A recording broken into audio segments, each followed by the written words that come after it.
দর্শক, আমরা কি করে বুঝবো যে আমাদের আম গাছে এবার মুকুল আসবে? মুকুল আসার সিমটমসগুলি অ্যাকচুয়ালি কি হবে? মুকুল আসার আগে এই নভেম্বরের লাস্ট উইকে আমাদের আম গাছে কী খাবার ব্যবহার করতে হবে, কিভাবে সারতে হবে অন্যান্য পরিচর্যা, যে পরিচর্যার গুণেই গাছ ভরে মুকুল হবে এবং গাছ ভরে কিন্তু আমও হবে। তো দর্শক, ছোট্ট একটি ভিডিও, কিন্তু ছাদ বাগানে আম চাষিদের জন্য খুবই গুরুত্বপূর্ণ এবং ইম্পর্ট্যান্ট একটি ভিডিও। এই ভিডিওটি সম্পূর্ণ দেখুন। প্রথমে আসি, কি সিমটমস দেখলে আমরা বুঝতে পারবো আমাদের গাছে এবার মুকুল আসবে। দর্শক, যে গাছে মুকুল আসবে সেই গাছের যে আমের গাছের ডগাগুলো থাকবে 5 থেকে 7 মাসের পুরনো। তার মানে বর্ষার শেষে শীতের শুরুতে কিন্তু এই সমস্ত গাছে আর নতুন করে শাখা প্রশাখা গজায়নি, পুরনো পাতার সমাহার। এই দেখুন, এমন অবস্থায় থাকবে, পাতাগুলো অনেকটাই পরিপক্ক থাকবে। এই সমস্ত লক্ষণ দেখলে আপনারা বুঝতে পারবেন যে এবার কিন্তু গাছে মুকুল আসবে। যে সমস্ত গাছে এরই মধ্যে নতুন শাখা গজিয়েছে বা নতুন পাতা গজিয়েছে, সে সমস্ত শাখায় কিন্তু আর এখন মুকুল আসবে না, কারণ আমের মুকুল আসে পূর্ণ ডালে পূর্ণ শাখায়। এখন হচ্ছে নভেম্বরের শেষ, ডিসেম্বরের ফার্স্ট। কিছু কিছু গাছে আবার নতুন কুশি ছাড়তে শুরু করেছে। দেখবেন অনেক গাছে কিন্তু ছোট ছোট নতুন ব্রাঞ্চ দেখা যাচ্ছে। যদি সেই সমস্ত সমস্যাও দেখা যায়, তবে কিন্তু বুঝতে হবে এই গাছেও কিন্তু মুকুল আসবে না, সে গাছে পরিচর্যা হবে অন্য ধরনের। এবার আসি, মুকুল আসার আগে আমাদের আম গাছে বিশেষ কিছু পরিচর্যা সারতে হবে। আর সে পরিচর্যার গুণেই কিন্তু গাছে যেমন অধিক পরিমাণে মুকুল আসবে, অধিক পরিমাণে কিন্তু ফলও সেট হবে। দর্শক, এখন হচ্ছে ডিসেম্বরের ফার্স্ট উইক, নভেম্বরের লাস্ট উইক। এই সময় আম গাছে কিন্তু আমরা ব্যবহার করব এমন একটি খাদ্য, যে খাদ্য গাছের বৃদ্ধিতে কিন্তু মোটেও সহায়ক হবে না।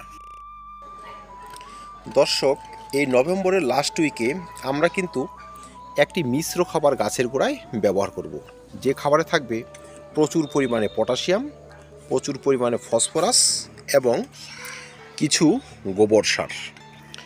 যারা জৈব চাষি তারা একটি বড় টবের ক্ষেত্রে, বিশেষ করে এমন 20 থেকে 25 ইঞ্চি টবের ক্ষেত্রে আপনারা 2 মুঠি কলার খোসা, 2 মুঠি পেঁয়াজের খোসা, সামান্য একটু রসুনের খোসা এবং 500 গ্রাম পরিমাণ গোবর সার একত্রে মিশিয়ে কিন্তু মাটি আলতোভাবে খুঁচিয়ে গাছের চারদিকে কিন্তু ব্যবহার করে যাবেন বলতে ব্যবহার করে দেবেন।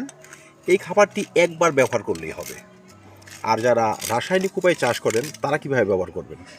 তারা ব্যবহার করবেন একটি বড় টবের ক্ষেত্রে 10 গ্রাম পরিমাণ লাল পটাশ, এসওপিও হতে পারে, লাল পটাশও হতে পারে, 10 থেকে 12 গ্রাম পরিমাণ ফসফরাস যুক্ত খাবার সুপার ফসফেট বা সিঙ্গেল সুপার ফসফেট। আর কি ব্যবহার করবেন? ওই গোবর সার। দর্শক, টবের মাটিতে গোবর সার কিন্তু ভালো কাজ করে। আমরা এখানে সেই খাবারের সঙ্গে 3 থেকে 400 গ্রাম বা 500 গ্রাম গোবর সার একত্রে মিশিয়ে 3 থেকে 4 দিন বা 5 দিন সাধারণভাবে ছাদের মধ্যে ফেলে রাখবো। সেখানে কুয়াশা পড়বে, সেখানে রোদ পড়বে। তারপর সেই খাবারটি টবের মাটি অল্প করে খুঁচিয়ে, খুব খোঁচাতে যাবেন না, কারণ গাছের শিকড়ে এখন টাচ করা যাবে না, সামান্য একটু খুঁচিয়ে চারধারে ব্যবহার করে দিয়ে হালকা একটু মাটি চাপা দিয়ে দেব। তারপর টব ভরে কিন্তু জল দিয়ে দেব। মনে রাখবেন, প্রথমবার টব ভরে কিন্তু জল দিয়ে দেব। তারপর থেকে মাটি ময়েশ্চার থাকবে ঠিকই, কিন্তু এক্সেস জল কোনোভাবে ব্যবহার করব না। দর্শক, এবার প্রশ্ন থাকতে পারে, এই সমস্ত খাবারের গুণে কি গাছে আদৌ মুকুল আসবে? শেষে আবার নতুন পাতা, নতুন শাখা গজাতে আরম্ভ করবে না তো?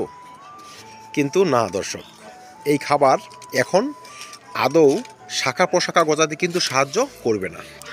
যেহেতু আমরা এখন গাছে অল্প পরিমাণে জল ব্যবহার করব, সেহেতু আমাদের গাছে ব্যবহৃত এই খাবার ধীরে ধীরে কিন্তু ডিকম্পোস্ট হতে শুরু করবে।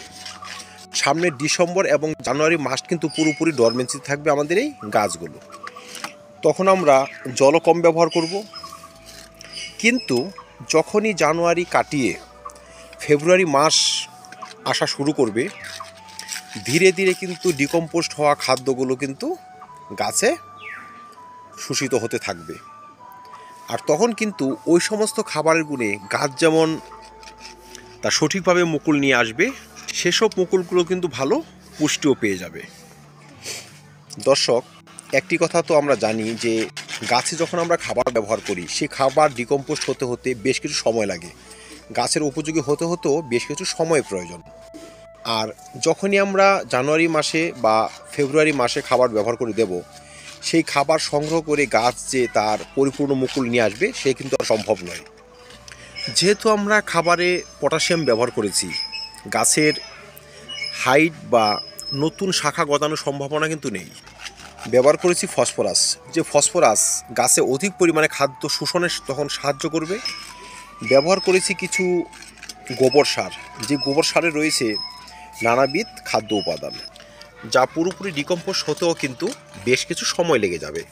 তাই এখন যদি ব্যবহার করে দিই, সেই খাবার কিন্তু ফেব্রুয়ারি মাসের দিকে কাজে আসবে, আর তখনই কিন্তু গাছ ভরে আমাদের মুকুল নিয়ে আসবে।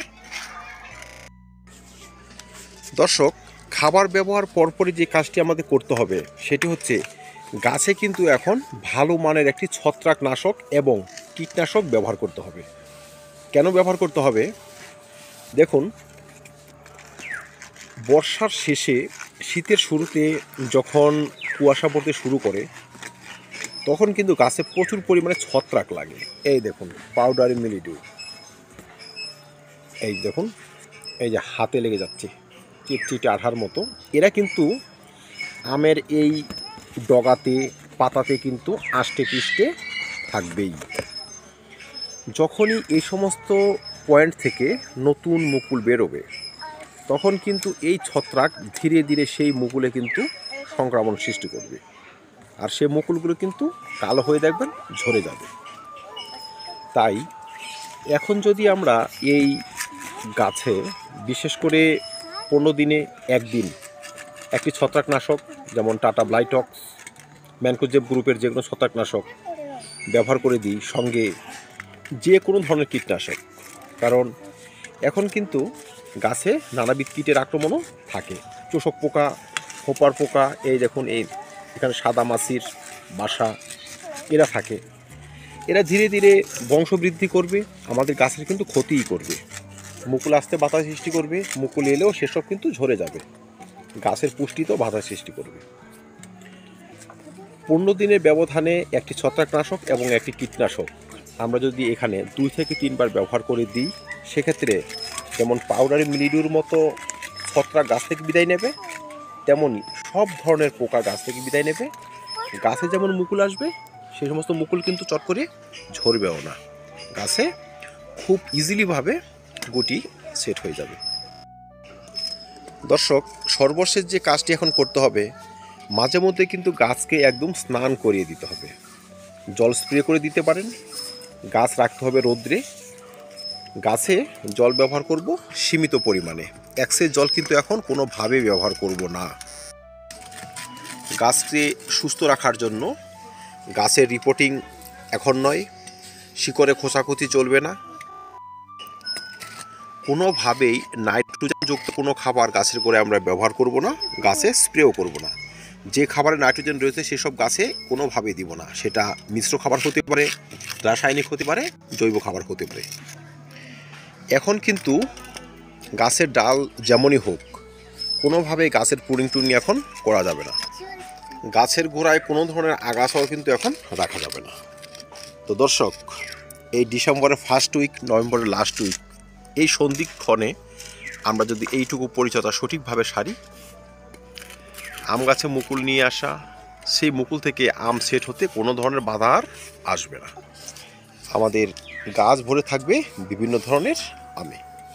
তো দর্শক, এই ছিল আজকের ছোট্ট ভিডিও, অবশ্যই একটি ইম্পর্টেন্ট ভিডিও, বিশেষ করে আম চাষিদের জন্য, ছাদ বাগানীদের জন্য। যদি ভিডিওটি ভালো লাগে লাইক এবং শেয়ার করবেন, চ্যানেলটি সাবস্ক্রাইব করে পাশে থাকবেন। ভিডিওটি দেখার জন্য ধন্যবাদ।